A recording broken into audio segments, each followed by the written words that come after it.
نحمدہ و نصلی علی رسول الکریم اما بعد۔ احباب کے سوال جمع ہو گئے ہیں اور ایسے سوال ہیں جو عام طور پر نہیں پوچھے جاتے، لوگ شرماتے ہیں۔ حالانکہ دین میں، شریعت میں شرم اچھی چیز نہیں۔ ہاں، شرم و حیا ہے لیکن علم کے لیے نہیں، شرم و حیا ہے لیکن سنت کے لیے نہیں، شرم و حیا ہے لیکن شریعت کے لیے نہیں۔ نبی کریم صلی اللہ علیہ وسلم نے تعریف فرمائی انصار صحابیات کی، کیوں کہ وہ مسائل پوچھنے میں، شریعت کے مسائل پوچھنے میں، سنت کے مسائل پوچھنے میں، روزمرہ زندگی گزارنے، شریعت کے مطابق گزارنے میں، مسائل پوچھنے میں شرماتی نہیں تھی اور کھل کر پوچھ لیتی تھی، اس لیے آپ صلی اللہ علیہ وسلم نے تعریف فرمائی۔ تو آج بھی بعض جگہوں پر ہیں وہ زندگی بھر گزر جاتی ہیں، مسائل نہیں پوچھتے ذاتی زندگی کے۔ سیدہ صدیقہ رضی اللہ تعالیٰ عنہ جیسی ہستی نے آپ صلی اللہ علیہ وسلم کی ذاتی زندگی بہت سارے پہلو کھولے جو زندگی بھر لوگ نہیں پوچھتے، حدیث میں ہے۔ تو خیر، بہرحال ایک ساتھی نے سوال پوچھا کہ ایک شخص ہم بستری 2 3 4 دفعہ کرتا ہے اور اس میں آخر میں وہ غسل کرے تو کیا یہ غسل ہو جائے گا یا ایسا کرنا چاہیے؟ کیا اس کی اجازت ہے شرعاً؟ اس کی کوئی قباحت تو نہیں ہے؟ یاد رکھیے گا، نبی کریم صلی اللہ تعالی وسلم مستند، ہمارے لیے رول ماڈل کون ہے؟ نبی کریم صلی اللہ علیہ وسلم۔ امت کی آسانی کے لیے نبی کریم صلی اللہ علیہ وسلم نے یہ کیا۔ آپ صلی اللہ علیہ وسلم تشریف لے جا رہے تھے حج کے موقع پر، اور حج سے پہلے جو رات تھی گھر میں آپ تمام ازواج مطہرات کے پاس تشریف لے گئے اور آخر میں ایک ہی غسل کیا۔ تو یہ پیغام تھا امت کے لیے کہ آپ صلی اللہ علیہ وسلم کا ہر عمل، سیدہ صدیقہ فرماتی ہیں 2 کام ہوتے تھے، آپ آسان عمل کا انتخاب فرماتے تھے کیونکہ سنت بننا تھا، وہ شریعت بننی تھی، وہ اسلام بننا تھا اور امت نے اسی کو پکڑنا تھا، اسی پر چلنا تھا۔ اس لیے آپ صلی اللہ علیہ وسلم نے آسان راستے کا انتخاب فرماتے۔ اگر آپ وہ حج سے پہلے اور رات ہر ہم بستری کے بعد غسل فرماتے تو امت کے لیے مشکل تھا۔ اپنی امت کی آسانی کے لیے ہر مسئلے میں آسانی امت کی دیکھی ہے، نبی کے لیے کوئی مشکل نہیں ہوتا، نبی کے لیے کوئی عمل مشکل نہیں تھا۔ یاد رکھیے گا، نبی کریم صلی اللہ علیہ وسلم اللہ کے بعد کائنات میں سب سے زیادہ رحیم کریم، ماں باپ سے بھی زیادہ، اسے امت پر شفقت، امت پر رحم، امت پر کرم، امت پر مہربانی کے ساتھ کہ آپ صلی اللہ علیہ وسلم نے زندگی میں بہت سارے آسان کام، اس لیے حضور کا فرمان ہے یسروا ولا تعسروا، آسانیاں پیدا کرو، تنگیاں پیدا نہ کرو، بشروا ولا تنفروا، خوشخبریاں سنایا کرو، نفرت نہ دلایا کرو۔ اور اسی طرح امام غزالی رحمۃ اللہ لکھتے ہیں کہ حضرت داؤد رحمۃ اللہ علیہ السلام وہ قوم کو، وہ مجمع جمع کر کے، لوگ جمع ہوتے تھے، آپ واز فرماتے، آپ بیان فرماتے تو بعض اوقات لوگ مر جاتے تھے۔ اللہ نے حکم دیا ہے میرے داؤد، میرے نبی، آپ جو میرے لوگ ہیں آپ انہیں ڈراؤ، باقی کو خوشخبری سناؤ، یعنی جو مجھ سے دور ہے ان کو خوشخبری سناؤ، انہیں ڈراؤ گے وہ مر جائیں گے۔ جو میری معرفت رکھتے ہیں، مجھے سمجھتے ہیں اور 100% فرمانبردار ہیں، انہیں ڈراؤ، کوئی حرج نہیں ہے، لیکن میرے سے جو دور ہیں انہیں ڈراؤ گے وہ مر جائیں گے۔ ویسے ہی ہوتا تھا، اللہ نے منع کر دیا۔ اللہ ہم سب کو نبی کریم صلی اللہ تعالی وسلم کی ہر سنت پر موت تک عمل کرنے اور کرانے کی توفیق عطا فرمائے۔ اسی طرح ایک ساتھی نے سوال پوچھا کہ اس سارے سوال ہم نے اکٹھے کیا تاکہ آسانی ہو جائے، سارے سوال اکٹھے ہو جائے، جو شرماتے ہیں، جو گھبراتے ہیں، نہیں پوچھتے لوگ، کہ ہم بستری کر لی کسی نے بیوی سے اور پچھلی سائڈ سے کر لی تو کیا اس سے طلاق ہو جاتی ہے؟ ایک ساتھی نے، وہ بہت دور سا، یا کراچی سے بہت دور کا علاقہ ہے، صوبہ بھی دوسرا ہے، انہوں نے اس طرح وہ کی تو آخر کسی دوسرے کو بتا دیا، دوسرے نے کہا یہ تو طلاق ہو گئی۔ اب وہ کئی مہینے اس کی اہلیہ اپنے گھر پر رہی، طلاق سمجھتی رہی۔ اللہ کا کرنا انہوں نے مسئلہ پوچھ لیا تو ان کے بتایا گیا ابھی یہ اچھا تو نہیں ہے، پسندیدہ نہیں ہے، یہ حکم نہیں ہے، یہ خلاف ورزی ہے سنت کی اور یہ منع ہے، لیکن اگر کسی نے کر لیا غلطی سے، کوتاہی سے، لا علمی سے، تو یہ اس کا یہ مطلب نہیں ہے کہ طلاق ہے، تو وہ ان کا گھر بچ گیا، ورنہ وہ سمجھ رہے تھے طلاق ہو گئی اور عدت گزار کر اس کا کہیں اور نکاح کرنا تھا۔ اب صادر نکاح کیا ہوتا؟ زنا ہوتا زندگی بھر کے لیے، وہ جرم ان پر بھی ہوتا۔ اب لوگ سمجھتے ہیں کہ یہ لا علمی کی بنیاد پر ہے، تو یاد رکھیے گا لا علمی کی بنیاد پر کوئی موٹر سائیکل، کوئی گاڑی، کوئی کار روڈ پر لے آئے تو کیا سمجھتے ہیں ٹریفک والا چلان نہیں کاٹے گا؟ ڈبل چلان کاٹا جائے گا کہ روڈ پر گاڑی لے آیا اور کہتا ہے کہ میں لا علم ہوں، مجھے قانون کا پتہ نہیں ہے، ڈبل جرم ہے یہ، اس کو ڈبل سزا دینی چاہیے، ڈبل چلان ہونا چاہیے۔ اسی طرح شریعت کی لا علمی کوئی کرتا ہے، تو یہ بھی ڈبل سزا کا مستحق ہے۔ اللہ ہم سب کو نبی کریم صلی اللہ تعالی وسلم کی 100% فرما برداری کی توفیق عطا فرمائے اور نافرمانی سے محفوظ فرمائے۔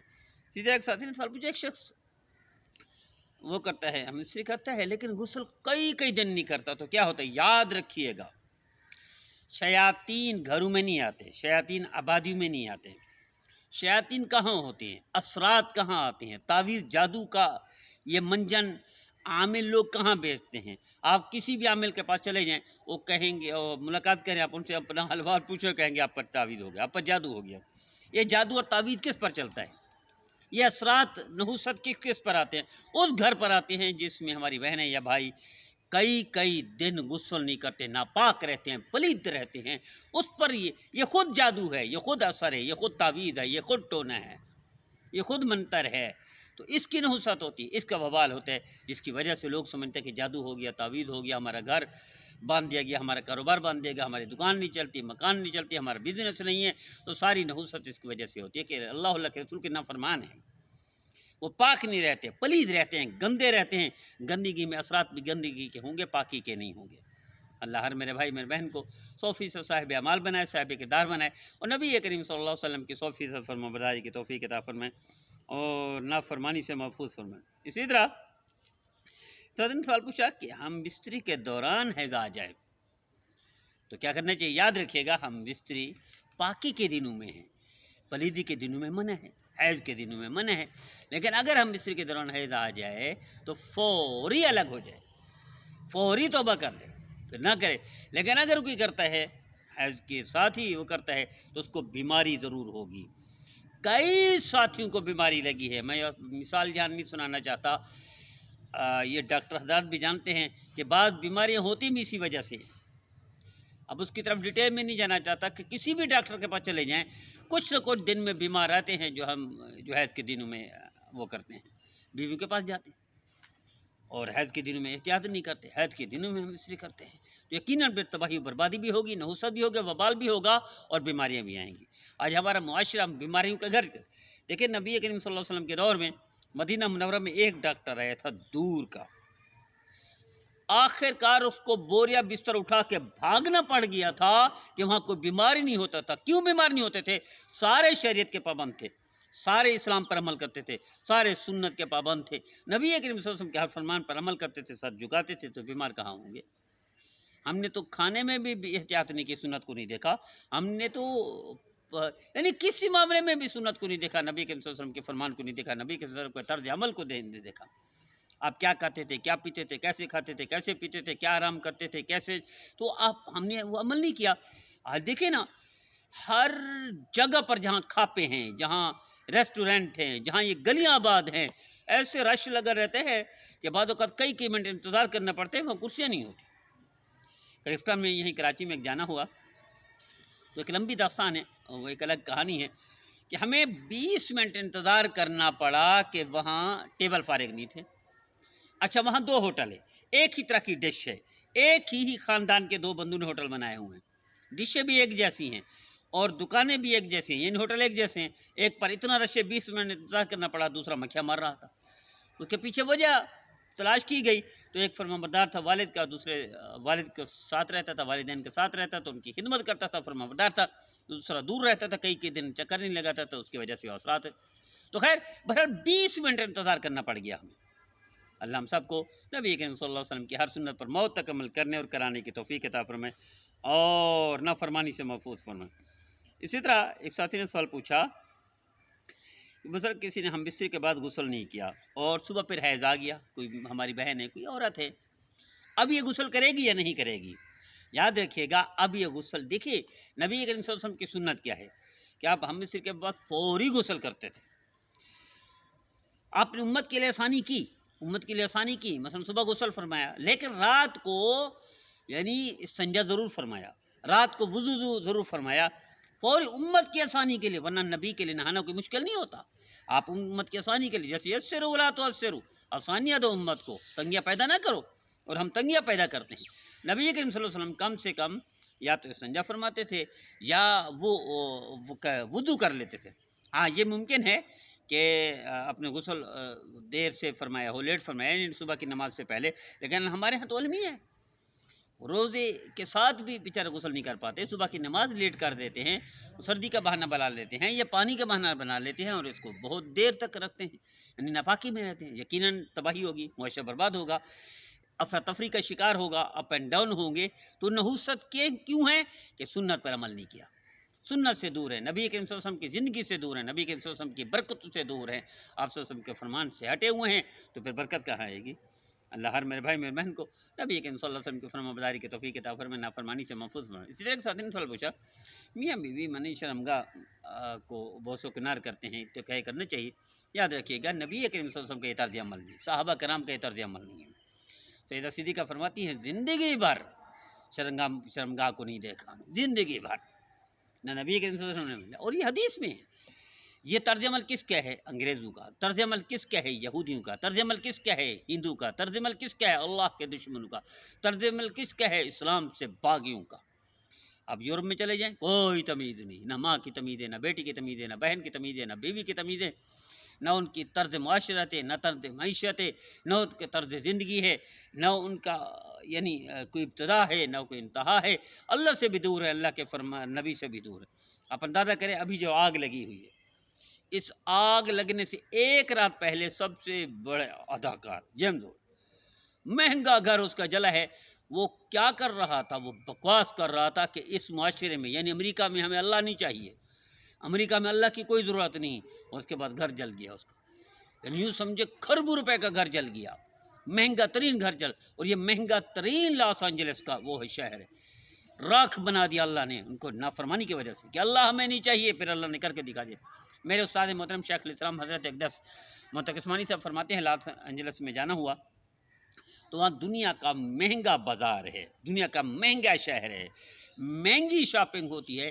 میرے استاد محترم شیخ الاسلام حضرت اقدس مطلق عثمانی صاحب نے فرمایا کہ ایک بعض دکانیں اس میں ایسی ہیں کہ ہمیں ساتھیوں نے بتایا وہاں کے میزبانوں نے کہ یہاں بندہ خود نہیں جا سکتا، وہ اندر سے جو مارکیٹ کا یا دکان کا مالک ہے وہ آئے گا لے کر جائے گا تو اجازت ہوگی ورنہ نہیں، اور وہ پھر کیا کرے گا؟ وہ کئی ہزار ڈالر فیس اس طرح کی لیتا ہے، اس طرح کی فیس لیتا ہے کہ وہ بندے کو دیکھتا ہے اور پھر لباس کو دیکھتا ہے، کپڑے کا انتخاب کرتا ہے، پھر بتاتا ہے کہ اس حلیے میں اس جسم پر اس رنگ کے کس رنگ کے کپڑے اچھے لگیں گے اور کون سا رنگ اس کو انتخاب کرنا چاہیے، کون سی پینٹ ہونی چاہیے، کون سی شرٹ ہونی چاہیے، کون سی ٹائی ہونی چاہیے، کس کلر کا ہو۔ میرے استاد محترم نے فرمایا، شاید اسی وقت ہم دارالعلوم کراچی میں پڑھتے تھے، میں کہ چارلس شہزادہ چارلس انگلینڈ کا یوں سمجھے مالک بادشاہ، اس نے اس ٹائم لیا کہ میں کیسے کپڑے پہنوں، میں اس لیے ملاقات کرنا چاہتا ہوں، 6 مہینے کے بعد نمبر ملا۔ لوگ یہ چیک کرنے کے لیے جاتے ہیں، کئی دن کئی مہینے لگ جاتے ہیں، ان کو نمبر نہیں ملتا کہ وہ چیک کر کے بتاتے ہیں کہ آپ پر کلر کون سا جچے گا، سجے گا، اچھا لگے گا، اور کپڑے کس طرح کے اچھے لگیں گے، کون سے کلر کے، کس ٹائپ کے۔ تو ایسا مہنگا جلا دیا اللہ نے، راکھ کرا دیا، کیونکہ ایک رات پہلے وہی سب سے مہنگا اداکار امریکہ کہہ رہا تھا ہمیں اللہ نہیں چاہیے، اس معاشرے کو اللہ کی کوئی ضرورت نہیں، اللہ نے دکھا دیا۔ پھر اللہ ہم سب کو نبی کریم صلی اللہ علیہ وسلم کی فرمانبرداری کی توفیق عطا فرمائے، نافرمانی سے محفوظ۔ اسی طرح امریکی وہ جس نے ورلڈ ٹریڈ سینٹر بنایا تھا، اس نے الفاظ کہے تھے، الفاظ یہ کہے تھے کہ اتنی بڑی میں نے مضبوط بلڈنگ بنا دی ہے کہ اگر یہاں کوئی راکٹ پہ آ کر لگے، جہاز بھی آ کر لگے تو جہاز ٹکڑے ہو جائے گا، راکٹ ٹکڑے ہو جائے گا لیکن یہ نہیں گرے گا۔ اور اللہ نے اسی کو اسی جہاز کے ذریعے سے ملیامیٹ کیا، ختم کر دیا۔ تو اللہ اپنا دکھاتا ہے، اپنی طاقت دکھاتا ہے، اپنی بادشاہ دکھاتا ہے، اور اللہ اپنا رنگ دکھاتا ہے، اللہ قدرت کے وہ دکھاتا ہے۔ جس طرح سب سے بڑا بحری جہاز ٹائٹینک، اس کے بنانے والے نے کہا تھا کہ ایسا مضبوط جہاز ہے کہ ٹکرائے گا چٹان سے تو بھی چٹان ٹوٹ جائے گی، اس کو کچھ نہیں ہوگا۔ اللہ نے اپنی طاقت دکھائی، اللہ نے اپنے آپ کو منوایا، اور پہلی ہی پرواز میں یوں سمجھے پہلی فلائٹ تھی اس کی، پانی میں، پانی کا جہاز تھا، اور چٹان سے، برف کی چٹان سے ٹکڑے ٹکڑے ہو گیا، کئی ہزار فٹ نیچے پڑا ہوا ہے۔ ابھی کچھ عرصہ پہلے 4 لوگ 15 کروڑ دے کر، 5 بندے آبدوز میں گئے اس نیچے دیکھنے کے لیے، نیچے وہ آبدوز بھی پھٹ گئے اس جگہ پر، وہ لوہا دیکھنے کے لیے، وہ کشتی، وہ جو بحری جہاز ٹائٹینک دیکھنے کے لیے گئے، اس میں 2 یہاں پاکستان کراچی کے لفٹن کے تھے، بڑے مالدار تھے، 15 کروڑ دے کر پھر وہ جہاز دیکھنے گئے 4000 یا 5000 فٹ نیچے، لیکن آبدوز پھٹ گئی اور مر گئے، کوئی بھی نہیں بچا۔ تو یہ اللہ دکھاتا ہے اپنی طاقت۔ اللہ ہم سب کو نبی کریم صلی اللہ علیہ وسلم کی فرمانبرداری کی توفیق عطا فرمائے، نافرمانی سے محفوظ فرمائے۔ سوال پوچھا ساتھی نے کہ حیض کی حالت میں کوئی شخص ہم بستری کرتا ہے جو کہ منع ہے، نہیں کرنا چاہیے، جیسے میں نے پہلے عرض کر دیا، اگر وہ کر لی تو اس کا کیا ہے، کفارہ کیا ہے؟ یاد رکھیے گا منع ہے، حرام ہے اس حال میں کرنا، لیکن اگر کسی نے کر لی، غلطی سے کر لی، تو اب اس کو حدیث میں ہے کہ 1 دینار یعنی 10 درہم صدقہ دے یا نصف دینار صدقہ دے، اور اگر یہ طاقت نہیں رکھتا 1 دینار کی 10 درہم کی تو پھر جتنا چاہے ممکن ہو صدقہ دے دے، اور وہ بھی طاقت نہیں رکھتا تو پھر کو روزے رکھ لے، اللہ سے معافی مانگ لے، کیونکہ نافرمانی کی ہے اللہ کی، نافرمانی کی ہے اللہ کے رسول کی، سنت کی خلاف ورزی کی ہے، یقیناً اس کا وبال یا نحوست پڑے گی۔ ہمارے گھروں میں جو برکت نہیں، ہمارے معاشرے میں برکت نہیں، ہمارے کاروبار میں، ہماری مارکیٹ میں برکت نہیں۔ دیکھیں بہترین ملک ہے، کراچی سے آپ گلگت تک چلے جائیں، دونوں طرف روڈ دیکھیں، دونوں طرف ٹرین کو دیکھیں تو سرسبز و شاداب ہے، لیکن نہ گندم پوری ہے، نہ باجرہ پوری ہے، نہ جوار پوری ہے، نہ ہمارا ملک کا اناج پورا ہے۔ آپ سعودی عرب چلے جائیں، اب دبئی تو ویسے ہی ہے نا، ریگستان ہے، سعودی عرب مکہ مکرمہ سے مدینہ منورہ چلا جائے، مدینہ منورہ سے مکہ مکرمہ چلا جائے، سارا ریگستان ہے، یعنی پہاڑ ہیں اور چٹیل پہاڑ ہے، سرسبز شاداب نہیں، لیکن دنیا کی ہر چیز وہاں مل جاتی ہے، برکت ہی برکت ہے، ہر چیز وافر مقدار میں ملتی ہے۔ سب سے زیادہ کھانا جو ضائع ہوتا ہے دنیا بھر میں سعودی عرب میں ہوتا ہے، یعنی اتنی نعمتیں اللہ نے دے دی۔ تو خیر یہ بات دوسری طرف جاری ہے، میں واپس آتا ہوں۔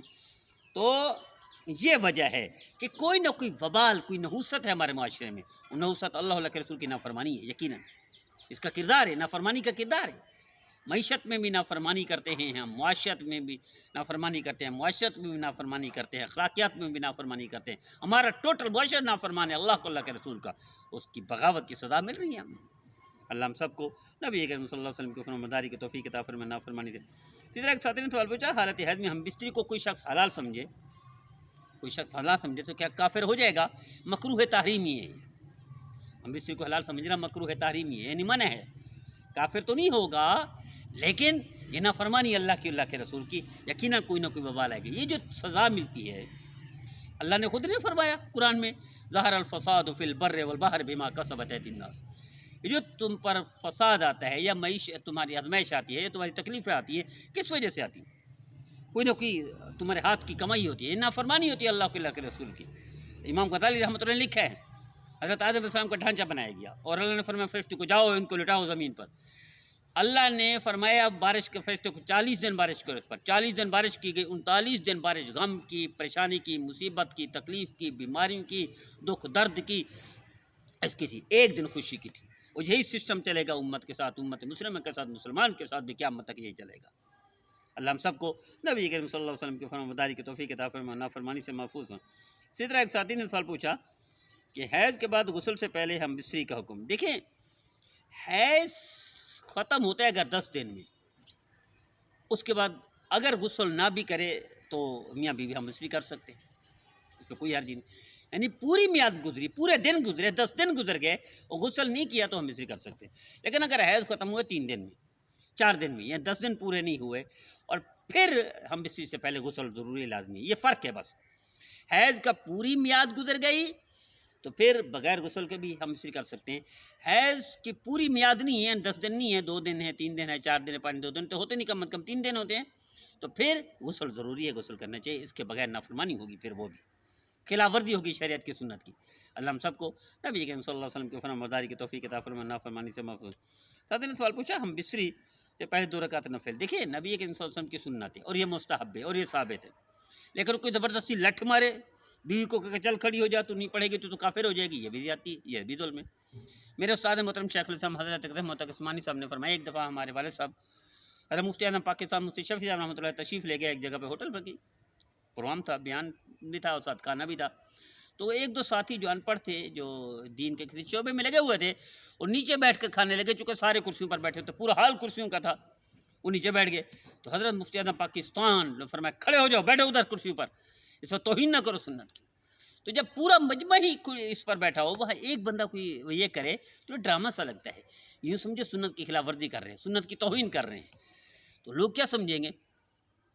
وہ 2 امام تھے، ان میں ایک لنگڑا تھا اور ایک تھوڑا آنکھوں سے چندی آ جاتی ہیں جس طرح اس ٹائپ کی تھی، یا کانا تھا، تو لوگ تانے دیتے، لوگ آوازیں اٹھاتے۔ میرے استاد محترم شیخ الاسلام حضرت محترم عثمانی سے فرمایا، ان واقعہ بھی لکھا ہے اپنی کتاب میں، واقعہ لکھا ہے. فرمائے آپس میں انہوں نے کہا کہ بھائی ہم چونکہ گزرتے ہیں مارکیٹ سے یا راستے سے گزرتے ہیں تو لوگ کہتے ہیں دیکھو لنگڑا بھی جا رہے ہیں اور بہرا یہ گونگا یہ جا رہا ہے اور چنیا پن وہ بھی جا رہا ہے، لہذا یہ لوگوں کا کہنا یہ گناہ میں مبتلا ہوتے ہیں اور ہماری وجہ سے گناہ میں مبتلا ہوتے ہیں، ہمارے لیے اچھا نہیں، اس لیے ہم اکٹھے نہ جایا کریں، الگ الگ جایا کریں. اللہ ہم سب کو نبی کریم صلی اللہ علیہ وسلم کے فرمانبرداری کی توفیق عطا فرمائے، نافرمانی سے محفوظ. تو اسی طرح جیسے وہ ہے مثلا سہاگرات ہے، نفل پڑھنا مستحب ہے، لیکن لٹ لے کر کھڑے ہو جانا جیسے ایک ساتھی نے کیا، کھڑا ہو گیا بلکہ طلاق دینے کی نوبت آ گئی کہ میں اس کو طلاق دیتا ہوں، یہ نفل نہیں پڑتی.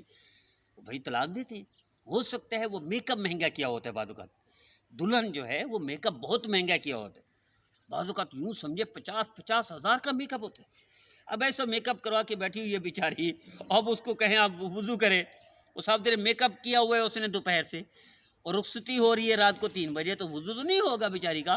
اب وضو کرتے تو میک اپ اترتا ہے، اس کا سارا مقصود ہی فوت ہو جاتا ہے. حضرت تھانوی رحمۃ اللہ نے لکھا ہے، حضرت مولانا طاہر جمیل صاحب اس واقعے کو اکثر بیان کرتے ہیں. میں ایک دلہن بن سنور کر بیٹھی ہوئی تھی، رخصت کے بعد کری تھا جو بھی سہیلی آ رہی ہے کری، بڑی اچھی لگ رہی ہو، تو سنتی رہی کسی نے کہا بولتی کیوں نہیں ساری، ہر تمہاری سہیلی، تمہاری رومیٹ، تمہاری گیدرنگ کی کمپنی کی تمہاری ساتھ والی لڑکیاں یا وغیرہ وغیرہ، وہ کہہ رہی تم اچھی لگ رہی ہو، تم خاموش ہو. تو اس نے کہا بھائی یہ ساری کہتی رہے اچھی لگ رہی ہو تو اس کا کوئی اعتبار نہیں، میں جس کے پاس جا رہی ہوں وہ کہہ دے اچھی لگ رہی ہو تو میں اچھی لگوں گی، بات وہ ہوگا کمال. اسی طرح میرے استاد محترم شیخ الاسلام حضرت اقدس محمد عثمانی صاحب نے واقعہ سنایا. میں ایک بادشاہ کا واقعہ سنایا، محمد رشید ہیں یا ہارون رشید ہے یا ان کے آس پاس اپ اینڈ ڈاؤن کا ہے. تو وہ بال انہوں نے کاٹنے تھے، نائی کو بلایا گیا، آرام کرتے ہوئے نیند کرتے ہوئے بال کاٹ لیے. تو انہوں نے اس کو سر کا خطاب دے دیا، یوں سمجھے ملک کا خطاب دے دیا، یعنی یہ جو حجام ہے یہ بال کاٹنے والے یہ نہیں ہے ان کا امام، ان کا بادشاہ، ان کا بڑا، ان کا چیئرمین. تو اس کو کہا گیا جس نائی نے کاٹے جس کو خطاب ملا، جس کو عہدہ ملا، جس کو منصب ملا، انہوں نے کہا کمال ہے آپ نے تو بڑا منصب لے لیا. تو اس نے کہا نہیں یہ کمال نہیں ہے، کوئی نائی مجھے کہہ دے کہ تو چیئرمین ہے، تو سر ہے، تو سب سے بڑا ہے، تو سب سے بڑا وہ ہے، تو یہ کمال ہوگا. جو فن والا کہے تو وہ کہا ہوگا، بادشاہ کہہ دے تو اس کے اعتبار اسے فن کا پتہ ہی نہیں ہے.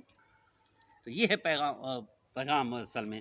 بہرحال بات چلی تھی نفل کی، تو نفل مستحب ہے، کرنا چاہیے، پڑھنا چاہیے، لیکن اگر نہیں پڑھے کوئی تو اس پر لٹ لینا، طلاق تک نوبت پہنچا دینا، لڑائی جھگڑا کرنا اور پہلی رات بیوی کو نکال دینا، یہ توہین ہے انسانیت کی، یہ لا علمی ہے، یہ بھولا پن ہے، یہ سادگی ہے، یہ بھولے بھالے لوگ ہی کرتے ہیں، بلکہ نادان و بیوقوف احمق لوگ کرتے ہیں.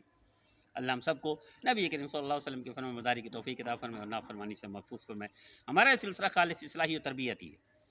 آپ ہر پیغام ہمارا یوٹیوب چینل، فیس بک پیج پیر مفتی اختر حسین آفیشیل، اس میں سنیں، آپ کو اصلاح ملے گی، تربیت ملے گی، اچھائی بھلائی ملے گی، معاشرے کی خیرخواہی ملے گی. آئیے ہمارے ساتھ جڑ جائیے، ہر پیغام خود بھی سنیں، دوسروں کو بھی سنائیں، خود بھی عمل کریں، دوسروں کو بھی کریں. اور آخر میں عرض کرتا ہوں، بعض ساتھی جذباتی دین کو نہیں سمجھتے، دین سے واقف نہیں، وہ کرتے ہیں جناب یہ سوشل میڈیا پر علماء کے بیانات حرام ہیں، ناجائز ہیں، تصویر آ رہی ہے. یاد رکھیے گا میرے استاد محترم سے بڑا کوئی مفسر، کوئی بڑا فقیہ، کوئی شیخ الاسلام بڑا کوئی نہیں، بڑا عالم کوئی نہیں. میرے استاد محترم شیخ الاسلام محمد عثمانی صاحب اگرچہ خود بچتے ہیں لیکن اس کو تصویر کے حکم میں نہیں مانتے. اور سب سے بڑے فقیہ کا اعتبار ہوتا ہے. عام ایک گلی کوچوں میں کوئی چھابڑی والا، ریڑی والا کہہ دے کہ تصویر یہ حرام ہے جو اس پر ہے، تو تصویر کے حکم میں نہیں ہے. اور یاد رکھیے گا نوجوان نسل شاہ رخ کے پیچھے جائے گی، عامر خان کے پیچھے جائے گی، شان کے پیچھے جائے گی، سلطان راہی کے پیچھے جائے گی، وغیرہ وغیرہ، ان کے پیچھے جائے گی، ڈرامے دیکھے، فلم دیکھے گی. ان کے پاس ٹائم ہی نہیں مسجد میں آنے کا، پوچھنے کا، مفتی کے پاس، عالم کے پاس. ان کے پاس ٹائم ہی نہیں تبلیغ والوں کے ساتھ بیٹھنے کا، ان کے پاس ٹائم ہی نہیں تربیت و اصلاح کے لیے، تو وہ تو ادھر مصروف ہیں. تو ایسے موقع پر گھر بیٹھے پیغام میں سوشل میڈیا پر کوئی بات کرتا ہے علماء، تو یہ حرام نہیں ہے، یہ ناجائز نہیں ہے، یہ تصویر کے حکم میں نہیں ہے. تصویر کے حکم میں اصل وہ ہے جو پرنٹ ہو کر آ جائے. ہاں اس میں غلطیاں ہو رہی ہیں، ہم سب سے، ہمارے طبقے سے بھی ہو رہی ہیں. پرنٹ ہو کر تصویریں چھاپی جا رہی ہیں، پیپر پر بھی آ رہی ہیں پرنٹ ہو کر، یہ اچھا نہیں ہے، یہ غلط کام ہم کر رہے ہیں. کپڑے پر پرنٹ ہو کر کروا رہے ہیں انتخابات میں یا غیر انتخابات میں یا پروگرام میں، ختم بخاری میں، وغیرہ وغیرہ، تو یہ غلطی ہم سے ہو رہی ہے. ورنہ جو اس میں ہے اسکرین پر تصویر ہے، یہ تصویر کے حکم میں نہیں ہے. اس لیے سوشل میڈیا پہ گھر بیٹھے بیان ملتے ہیں. آج کی نوجوان نسل پہلے والوں سے 1000 گنا زیادہ دین کا علم رکھتی ہے. کیوں؟ اس کو گھر بیٹھے دین مل رہا ہے، گھر بیٹھے سنت مل رہی ہے، گھر بیٹھے شریعت کا علم مل رہا ہے، ورنہ پتہ ہی نہیں ہوتا تھا. مجھے یاد ہے ہمارے علاقے میں، یوں سمجھے ہمارا خاندان میں یا ہمارے گھر میں وہ سورج طلوع ہو گیا ہے، گھر کو بند کیا، اندھیرا کیا، چلو بھی اندھیرا کر کے روزہ رکھ لو، سورج طلوع ہو گیا ہے۔ یہ علم تھا، یہ ایسے بھولے بھالے لوگ تھے، ایسے سیدھے سادے لوگ تھے، اس میں روزہ رکھنے کہ آج کی نسل کرے گی؟ ممکن ہی نہیں ہے، چونکہ ان کو دین کا علم، شریعت کا علم کہاں سے ملا ہے؟ علماء کے پاس تو جاتے نہیں، نماز پڑھنے آئے سن وقت، جمعہ پڑھنے عین وقت پر جاتے ہیں، بیان تو سنتے نہیں، تو پھر کہاں سے ملا؟ یہ گھر بیٹھے علماء کی برکت ہے، جو علماء محنت کر رہے ہیں، گھر بیٹھے سوشل میڈیا پر ان کو پیغام مل رہا ہے، سنت مل رہی ہے، شریعت کا علم مل رہا ہے، مسائل مل رہے ہیں، تب یہ فائدہ ہو رہا ہے۔ اس فائدے کو نہ ٹھکرائیں، شکر ادا کریں اور علماء سے جڑے رہیں۔ اللہ ہم سب کو 100% صاحب اعمال بنائے، صاحب کردار بنائے۔